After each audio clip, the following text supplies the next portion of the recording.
You're tuning in to the Black Hollywood Live Network, featuring news, interviews, and commentary on all things Black Hollywood.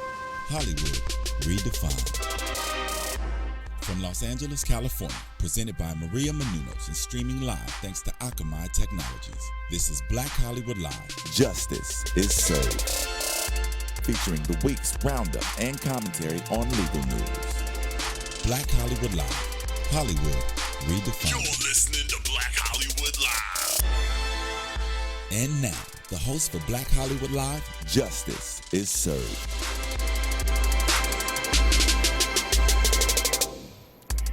Hello, and welcome to this week's episode of Justice is Served, where we bring you the latest in legal news and entertainment. I'm your host, Rahwa Ghebre-Ab, and I'm joined by my better half, Loni Coombs. So happy to be here. I don't know that I'm the better. I'm just a half. Happy Friday, Loni. Man, we have a lot to discuss today. But before we get into it, I want to make sure we plug our founder, Maria Menounos' new book, The Every Girl's Guide to Diet and Fitness, available now on Amazon and in bookstores. So you guys check it out. Great recipes and tips in there. Full show today. We're going to be discussing the legal ramifications of the New Jersey car crash that critically injured comedian Tracy Morgan and killed his mentor and injured several others. Kardashian gal pal Brittny Gastineau was allegedly attacked in West Hollywood. An update on Kasem, child support woes of a reality TV star, and catfishing gone wrong, as well as a discussion of and a look back on the O.J. Simpson trial and the murders of Nicole Brown Simpson and Ron Goldman, which took place 20 years ago today. Let's go ahead and get started today with our case of the week. Tracy Morgan, horrible news out of New Jersey this past weekend. The driver of a Walmart truck actually plowed into a limousine truck, I think it was a limousine bus that was carrying Tracy Morgan, his mentor James McNair, and a few other comedians and assistants, and they were coming back from a performance. And so McNair, who was again Tracy's mentor, was killed. Tracy was critically injured, and as were the other passengers in the car. So now the truck driver, the Walmart truck driver, who goes by the name of Kevin Roper, has been charged with death by auto and 4 counts of assault by auto in connection with the crash.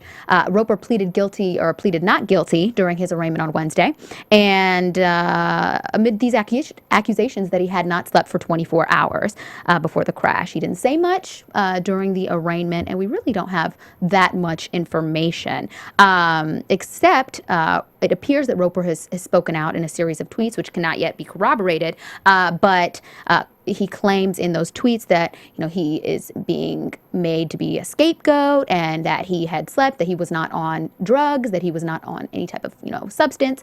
And so I think the question arises right now: why was he charged with death by auto and aggravated assault before we even know how he was driving?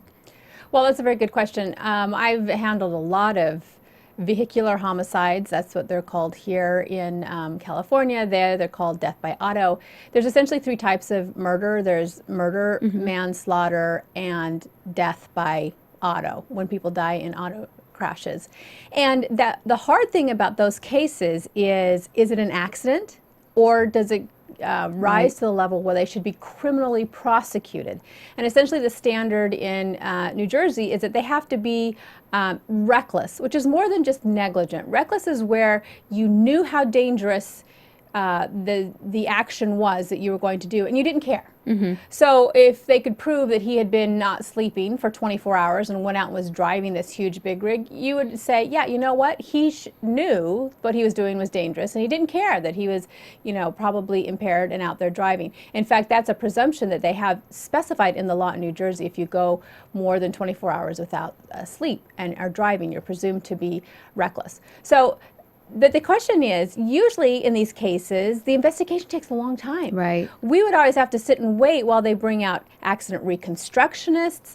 You use speed experts. You reconstruct the crime. You look at the skid marks. You look at the cars, the maintenance records, the condition of the car. Was there something wrong with the brake system or the steering system? And then you go into the records of the drivers, all of the drivers involved, to figure out what caused this accident? Were there more than one factors that contributed to it? So you're talking about contributory factors going on here.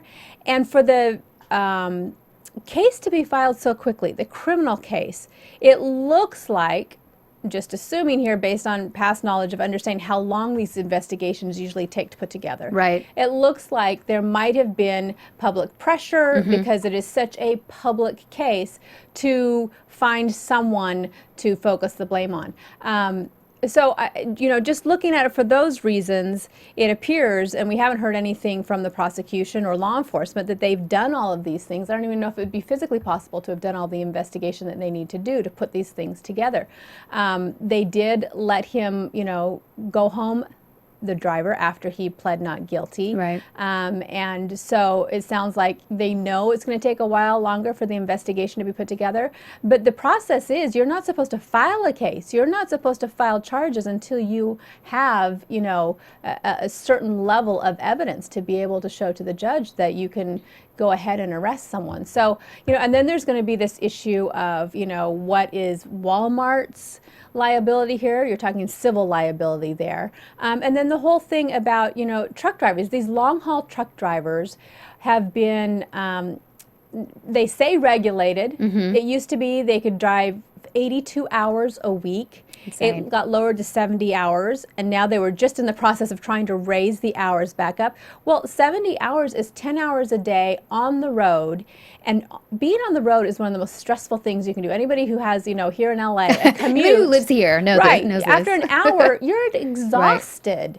Right. Mentally, physically, it's such a strain. And to do that for 10 hours, much less 14 hours or whatever, that a lot of these drivers are doing. And it is not uncommon for these drivers to be able to maintain such a schedule, be drinking coffee the entire time, Red Bulls, smoking, eating really unhealthfully, taking pills that will keep them awake. And so you wonder about what kind of condition are they in when they're driving. Now, I don't know what kind of condition this driver was in, and he's saying, look, I wasn't doing any of those things. I was aware and not impaired. And at this point, we don't have any evidence, one way or the other. There are just simply pure accidents that can happen based on the road conditions or based on something going wrong with the car. So I think it'll be interesting to see what else comes out in this case. And I think everyone should just wait and hold back. It's a tragic incident. I think it is important to look at the situation that these truck drivers are in general, to say, is it really a smart idea to raise their hours up to 82 hours again in the week? I don't think that's smart. And maybe look at that industry and say, look, these companies that hire these truck drivers and put them under such a difficult burden, and if the truck driver says, hey, I can't do that. Physically, I can't do this. I'm not safe. They go, great, you go. We got another person in line right behind you, because everybody wants a job. Right. And so maybe that needs to be in the spotlight. Oh, absolutely. Right now. Absolutely. What really concerns me, or not even necessarily concerns me, but just seems just really off about this whole case, is that you can't really regulate, even with paperwork, whether a truck driver is even pulled over to go to sleep or, has rested. And it seems clear based on what we know about Roper, based on media reports to date, that he said he was rested and that wasn't an issue. And I don't really know how a death by auto charge is really going to hold up. Well, there's ways to investigate it. They can look at the driving record. They're supposed to keep logs. They can look at the, the gas, how much gas they had in the car. They can look at, was he using his phone? Were there tweets? So there are ways, but it takes time. All of these investigative skills and techniques take time to do. Yeah, and it's not necessarily fully conclusive. So we will see how that part plays out. Walmart, for its part, has accepted, if they find that the driver was liable, has stated publicly that they will take full responsibility. But from what I understand, liability insurance on these trucks is only set legally right now at $750,000. So may seem like a lot, but given how many people were injured, hospital bills, injuries, funerals, $750,000. I don't know if that would even cover one person. Well, Walmart's a deep pocket. I'm sure that they can, I'm sure there'll be lawsuits for all of that. But, there's a lot of, allegations that, look, these companies just build it in, it's kind of the cost of doing business. They figure, we will cut corners here and push our drivers beyond the limits of what is safe. And if somebody dies or somebody gets hurt, well, we'll figure it out later. We figure that into the assumption of risk, and we can pay for that because we've saved so much money over here. Absolutely. So, Walmart stepping up, I appreciate that, but, there's a lot of cynicism about these companies, right. what they do. And, you're right. Walmart does have deep pockets, for these smaller trucking companies, though, however. That liability insurance stays right there at $750. And, we'll see how that plays out. Another kind of twist to this case is that a passenger, I think somebody who was on the road or pulled over after the accident had happened on the New Jersey Turnpike, taken video on his or her cell phone. And that video was sent to TMZ. And TMZ posted that video. And you can see, you don't know whose body is being removed. I think you can see two bodies being removed from the wreckage of the accident. And Artie Fuqua, who was the opening act at Tracy Morgan's show, which they were driving back from, his daughter made a public plea to TMZ requesting that TMZ removed the video and that it was sensationalism at its worst. And other comedians, very high-profile comedians, Judd Apatow, Louis C.K., have all taken TMZ to task, requesting that they take it down. TMZ, of course, for its part, has not, and we've chosen not to show the video here ourselves. But what are your thoughts on that? Well, I think that as a society, with all of our social media and the YouTube videos and everything, we have become desensitized. Absolutely. So I appreciate that in this situation, when the victim's family spoke up, which they do many times and nobody listens, that other high-profile people jumped on the bandwagon to exert that pressure.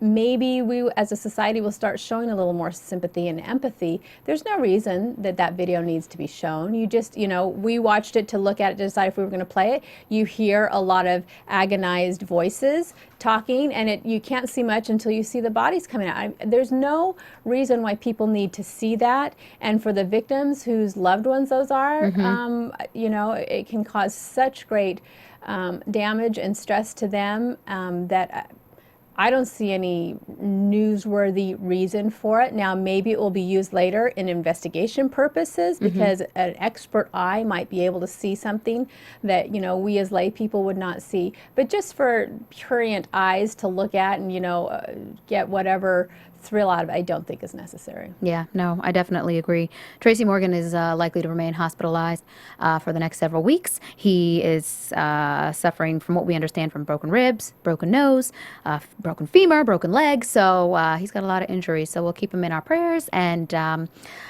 also condolences to the family of James McNair, who passed away and was laid to rest earlier this week. Which I appreciate you mentioning because, in all the stories, they talk about Tracy and they don't talk about the person who actually passed away. Right. I mean, I think he needs to be mentioned along with Tracy. And, at first it looked like, the stories were that Tracy was at death's door and, so there was a lot of focus on that, but someone actually did pass away here and I think that is appropriate to recognize him also. Definitely. Well, we'll see how this plays out. All right, we've got 4 stories on the docket, and these stories are some really interesting things that happened this week. The first one is Brittny Gastineau. Now, if you remember her, I think she and her mom had a reality show there for a while, and she's That's one of right. Remember? I forgot about that. And then she's one of Kim Kardashian's best friends. So the allegations go that she has been supposedly dating or seen Marquis Lewis, who is a famous street artist who goes by the name Retina.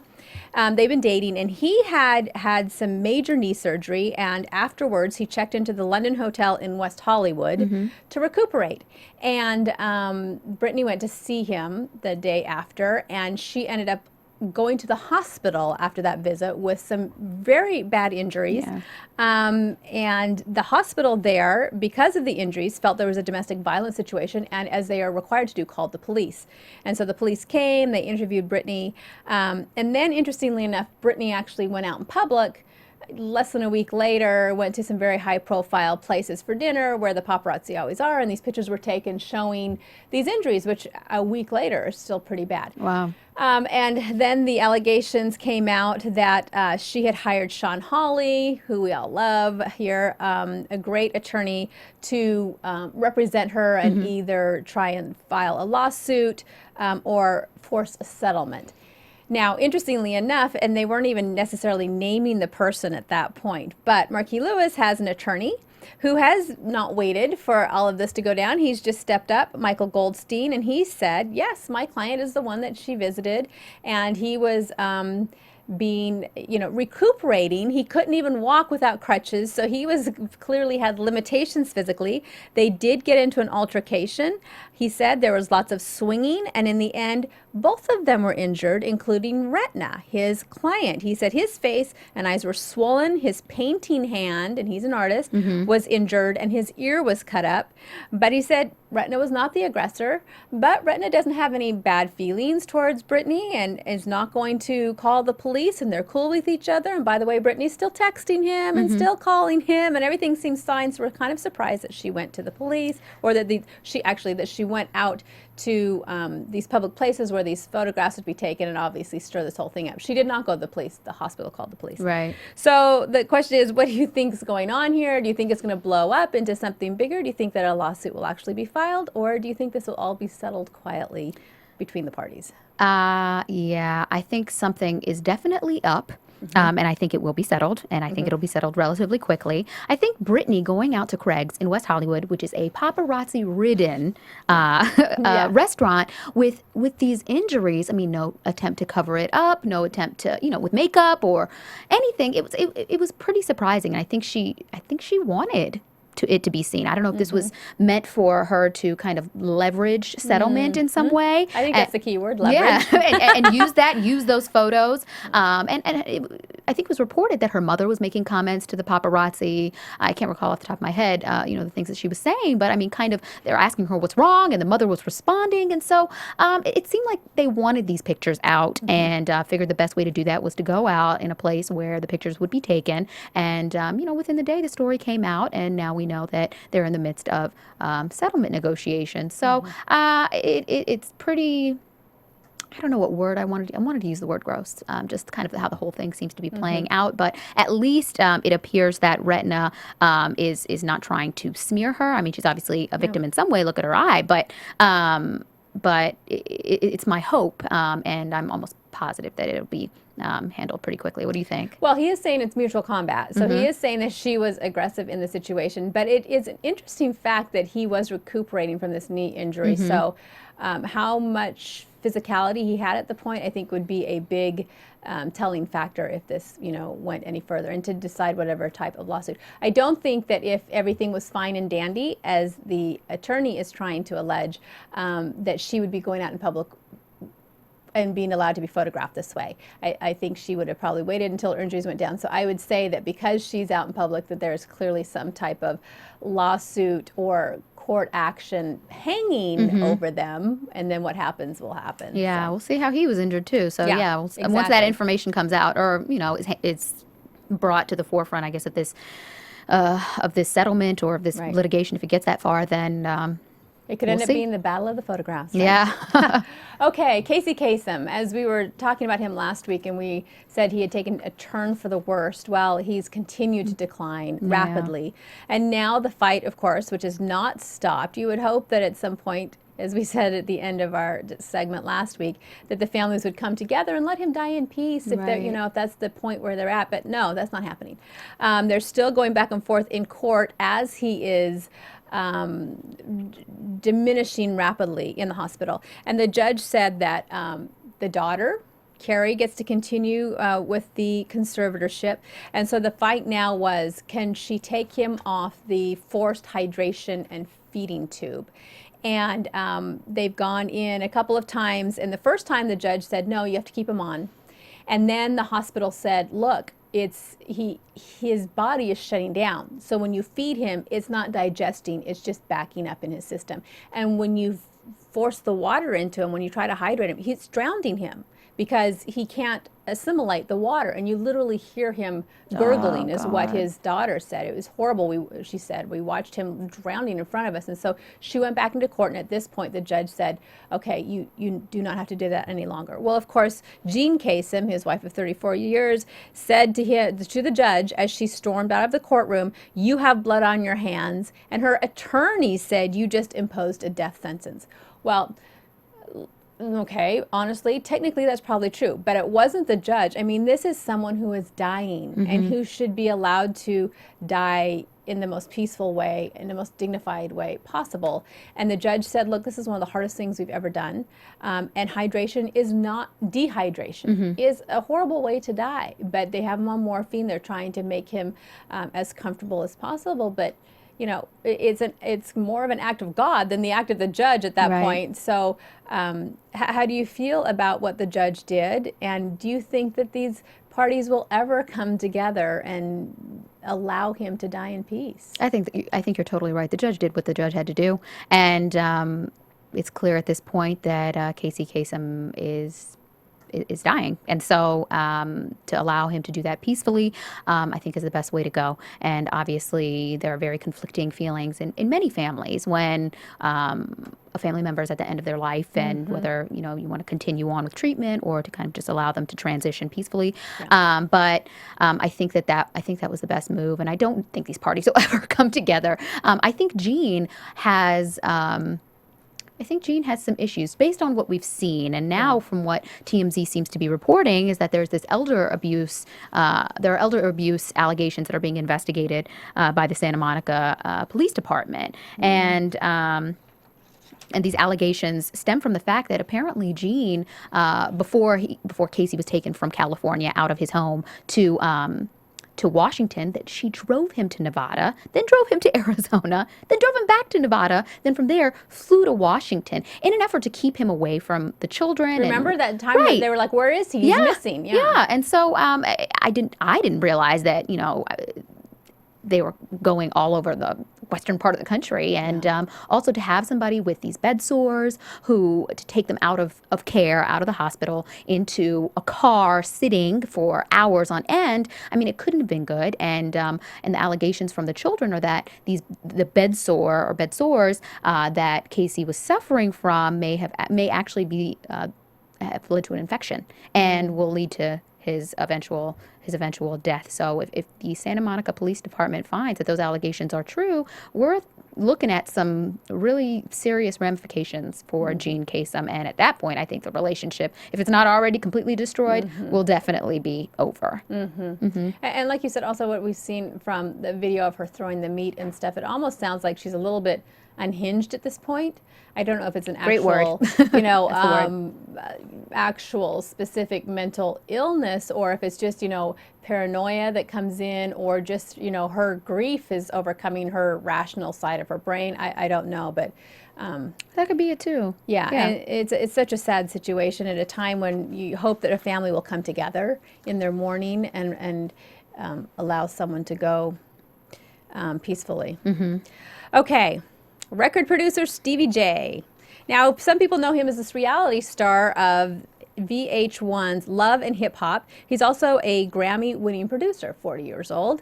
He just got arrested for allegations that he has not paid more than $1 million in child support.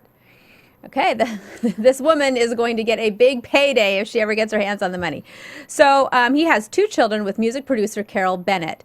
And back in 1999, he was ordered by the court to pay $6,600 per month for both these kids, because he was making some good money, obviously, based on that.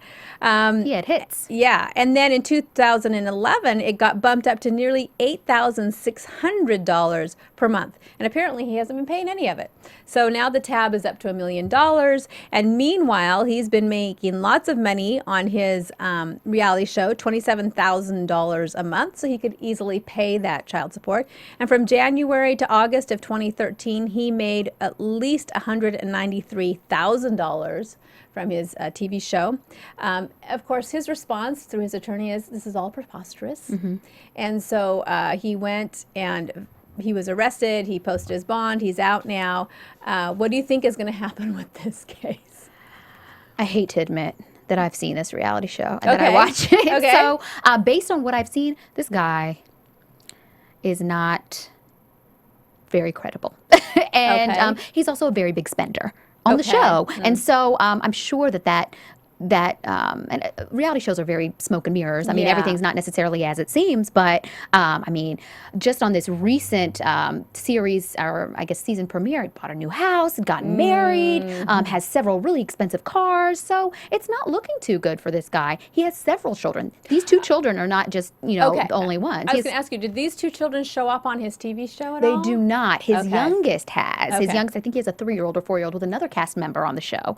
And so she's been on the show. And I think there are even more children than that. So several children, several, mothers. And it appears that, he hasn't taken care of these two children that we're discussing today financially. The mother of the children, Carol Bennett, actually put on a press conference in October of last year saying, the system is just not working. We've been to court a million times.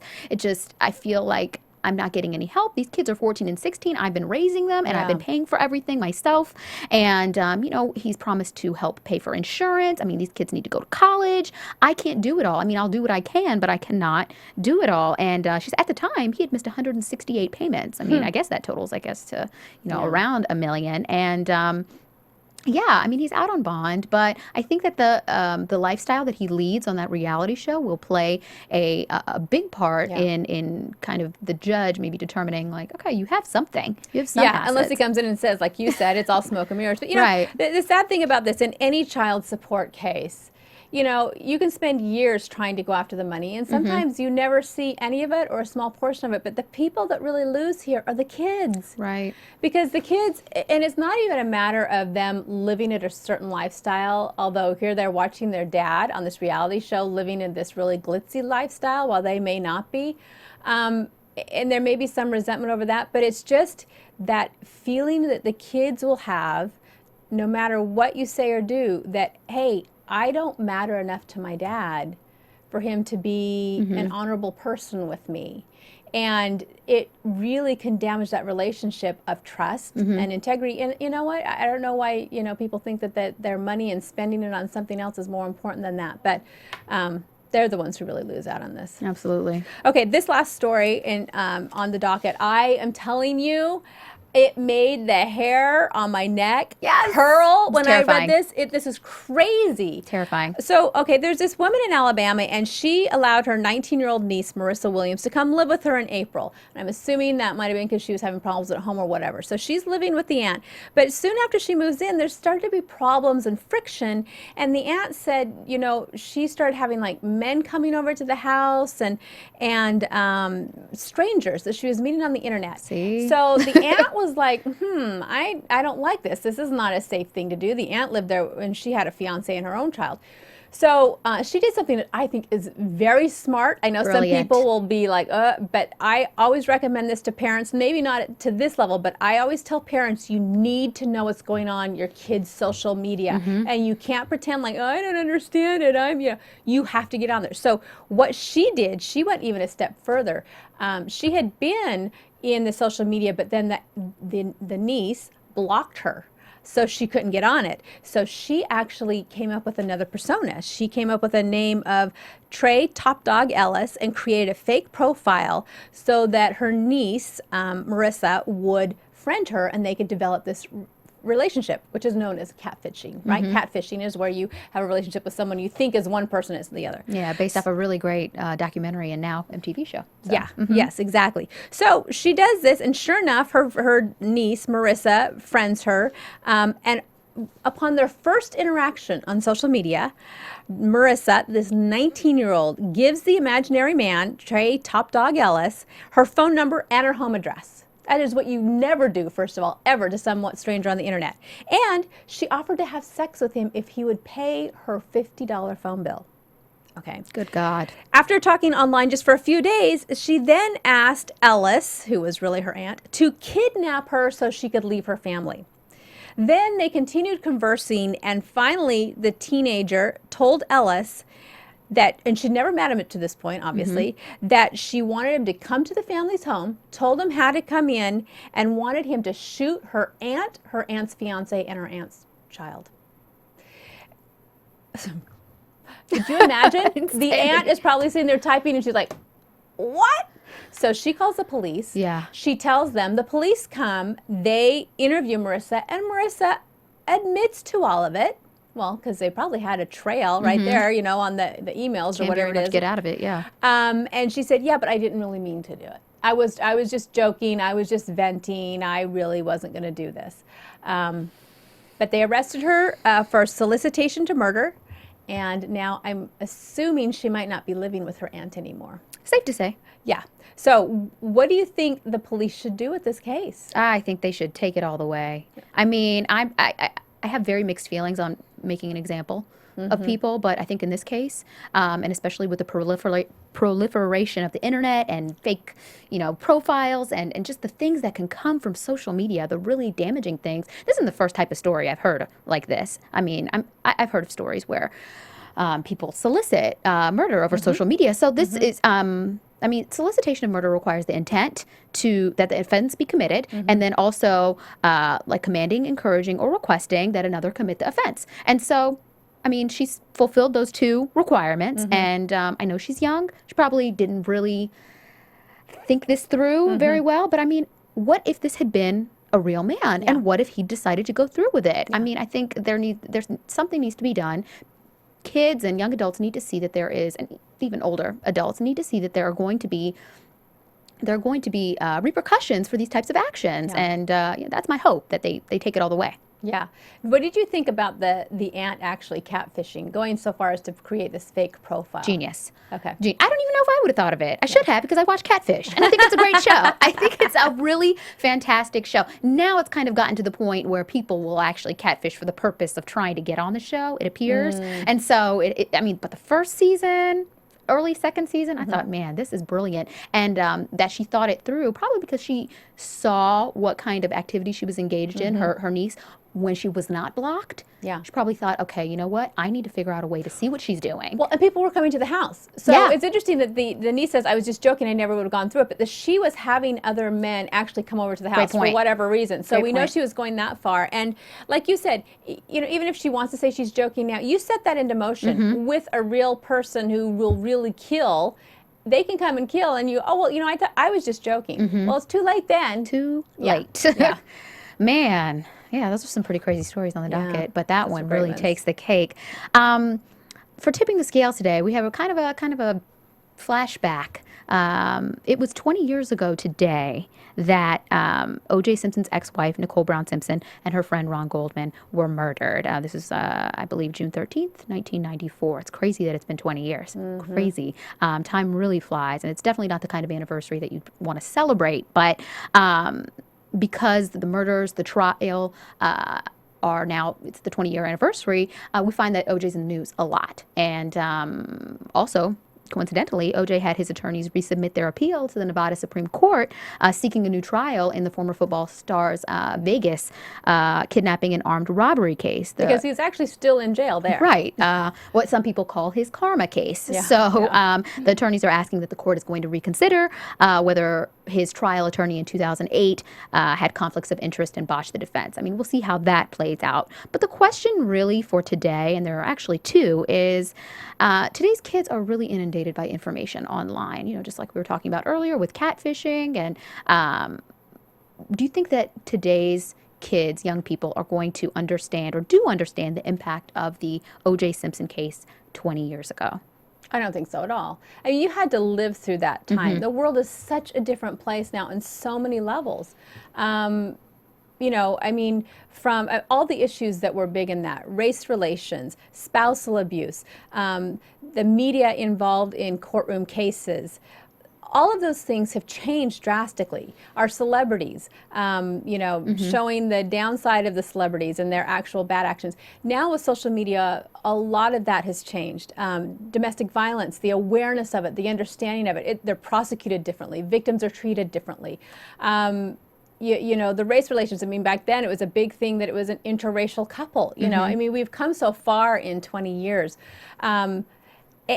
And the other thing about that time was everything went on a media TV cycle. So it was unfolding in real time. People were watching it in real time, and at night, if you couldn't watch it, the trial during the day, you would run home and catch the updates. You know, nowadays you can get it all in 2 seconds, whenever, whatever. Right. And we're seeing more and more cases like this. At that time, it was the one case that everybody was watching. Now, because there's TVs in different courtrooms around, or TV cameras in courtrooms all around the country, we see a bunch of cases. And we see that that's not the only case that was, dramatic and mesmerizing. And so the only thing that's even close to it now is like the Oscar Pistorius case. And you don't see as much of hoopla around that as you did, with the O.J. Simpson case. So I think it's just a different time. I don't think that kids living now could understand it to the same level. Yeah, I definitely agree with you. I mean, they'd really have to know their history and learn it. But they're not living it. Right. Even, it's always different to read it. It's just like if we try to go back, 50, 100 years and understand what really happened. If you didn't live through the civil rights movement, you can read about it and appreciate it, but you did not go there and suffer it yourselves and march yourself and, really feel what was happening. Yeah, I remember the trial just really gripping the nation for 16 months. I was age redacted, and I remember that, it was basically for legal news what WrestleMania is to sports. And it made it jump-started the careers of a ton of legal correspondents. CNN was only 14 years old at the time, and Court TV, I think, was just a fledgling network. Dan Abrams was covering it, because I was actually in the courthouse while it was being, in the downtown courthouse. I was in the Santa Monica courthouse in the DA's office when the crime actually occurred. Wow. I watched the slow speed chase from the little TV with the little rabbit ears in the DA's kitchen. And then we thought the case was going to come to us in the courthouse there with Ron Phillips and Mark Furman, two detectives who we had worked with on numerous cases, one of the two best detectives that worked in the Santa Monica Police Department. Then it got taken downtown by Gil Garcetti, who wanted to have it closer to him, and that changed the whole course of the case. By the time it went to trial, I was then assigned to the downtown courthouse, so then I had a front row seat of it again. And it was fascinating to see it all unfold right there and it was a very different situation. To have all the TV cameras there. Dan Abrams was covering it for Court TV, which was just a new thing, and to have correspondents there, that they were the first, legal correspondents that people really knew. I remember trying to walk into the courthouse in the morning, watch out if there was somebody involved in the case.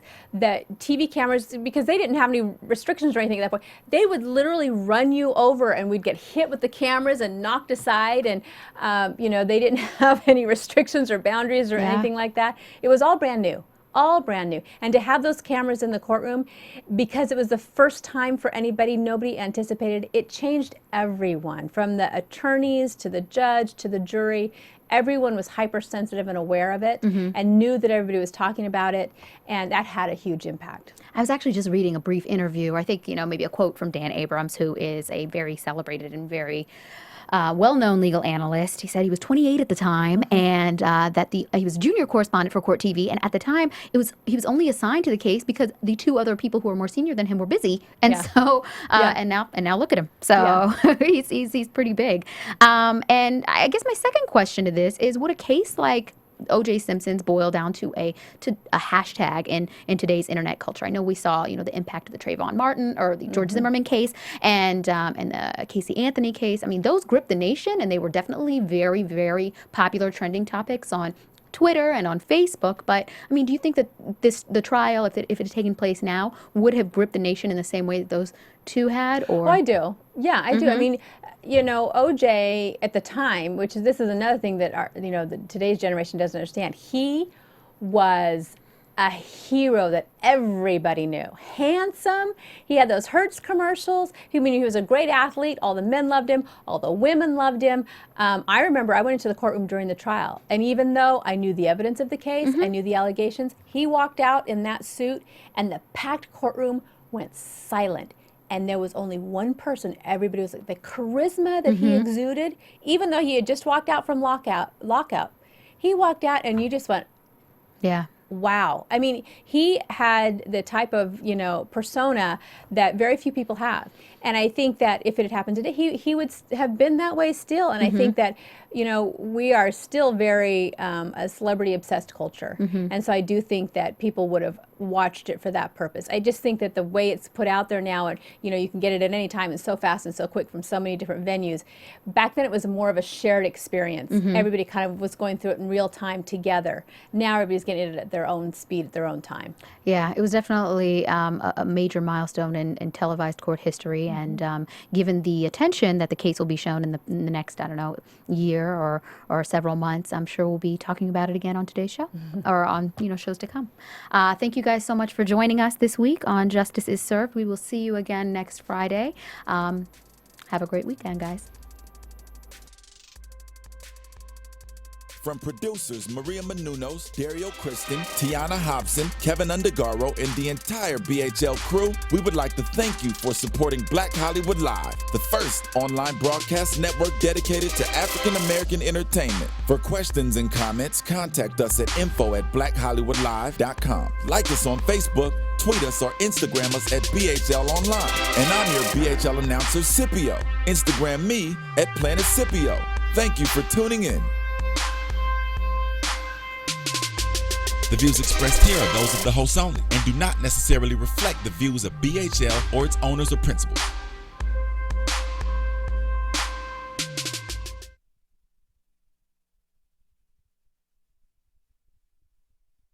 Thanks for watching Black Hollywood Live on YouTube. For more in-depth interviews and news, subscribe to our channel here, and be sure to share your opinion in the comment section below here. See you soon, everyone. Bye.